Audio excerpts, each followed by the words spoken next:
जो सबसे ज्यादा नुकसान होने वाला है वो आदिवासियों का कस्टमरी लॉ खत्म हो जाएगा।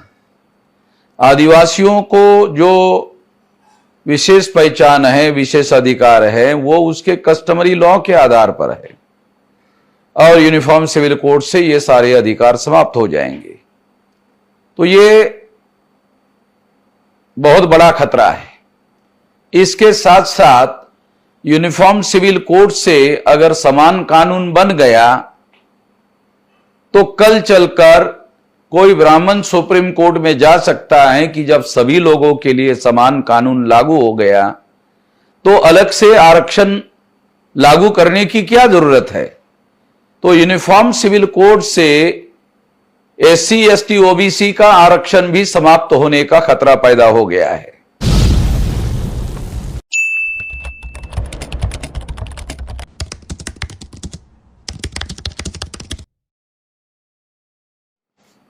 आरएसएस और भाजपा की सरकार ने यूनिफॉर्म सिविल कोड बनाने का ऐलान किया है।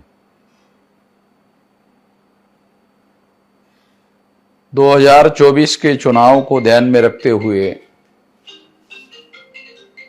यह यूनिफॉर्म सिविल कोड लाने का कार्यक्रम उन्होंने चलाया, ऐसा देश भर में लोग कह रहे हैं। क्योंकि आरएसएस और भाजपा की सरकार को 10 साल में उन्होंने भारत की प्रजा के लिए क्या किया, अगर ये सवाल पूछा जाए तो उनके पास बताने के लिए कुछ नहीं है। इसलिए हिंदू मुसलमान का ध्रुवीकरण करने की दृष्टि से यूनिफॉर्म सिविल कोड लाया जा रहा है। इस चर्चा को इसी मकसद से शुरू किया गया, मगर भारत में मुसलमानों के द्वारा, क्रिश्चियनों के द्वारा जिस तरह से समझदारी का काम किया गया, उसकी वजह से हिंदू मुसलमान का ध्रुवीकरण होता हुआ दिखाई नहीं दे रहा है और इससे उनको बहुत ज्यादा फायदा होता हुआ दिखाई नहीं दे रहा है। मगर इसके बावजूद भी यूनिफॉर्म सिविल कोड लागू करने से मुसलमानों का ज्यादा नुकसान नहीं हो सकता। जो सबसे ज्यादा नुकसान होने वाला है वो आदिवासियों का कस्टमरी लॉ खत्म हो जाएगा। आदिवासियों को जो विशेष पहचान है, विशेष अधिकार है, वो उसके कस्टमरी लॉ के आधार पर है और यूनिफॉर्म सिविल कोड से ये सारे अधिकार समाप्त हो जाएंगे। तो ये बहुत बड़ा खतरा है।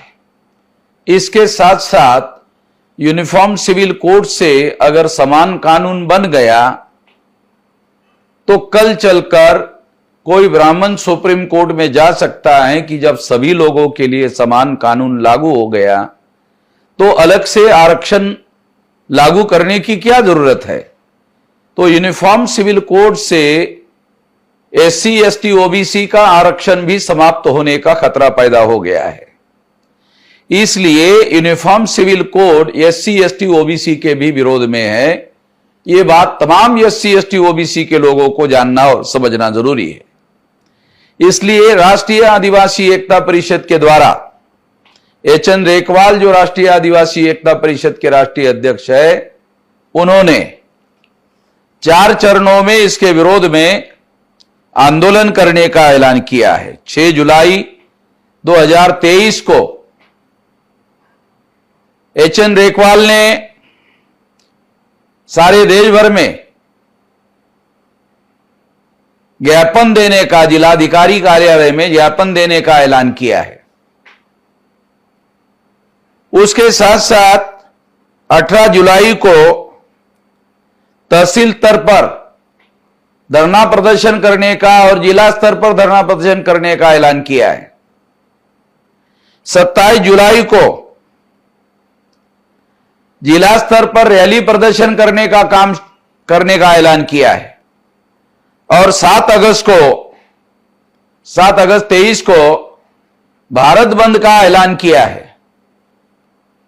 हम बामसेफ के तरफ से, भारत मुक्ति मोर्चा की तरफ से बहुजन क्रांति मोर्चा की तरफ से, तमाम ऑफशूट संगठन की ओर से, राष्ट्रीय आदिवासी एकता परिषद का ये सारे आंदोलन के लिए समर्थन करते हैं और तमाम संगठनों के और तमाम कार्यकर्ताओं को यह निर्देश दिया जाता है कि वो इस कार्यक्रम में सक्रिय सहभाग करने का काम करे और राष्ट्रीय आदिवासी एकता परिषद को सक्रिय समर्थन देने का काम करे। यह उनको निर्देश दिया जाता है। आपने मेरी बात ध्यान से सुनी, इसके लिए आभार, धन्यवाद।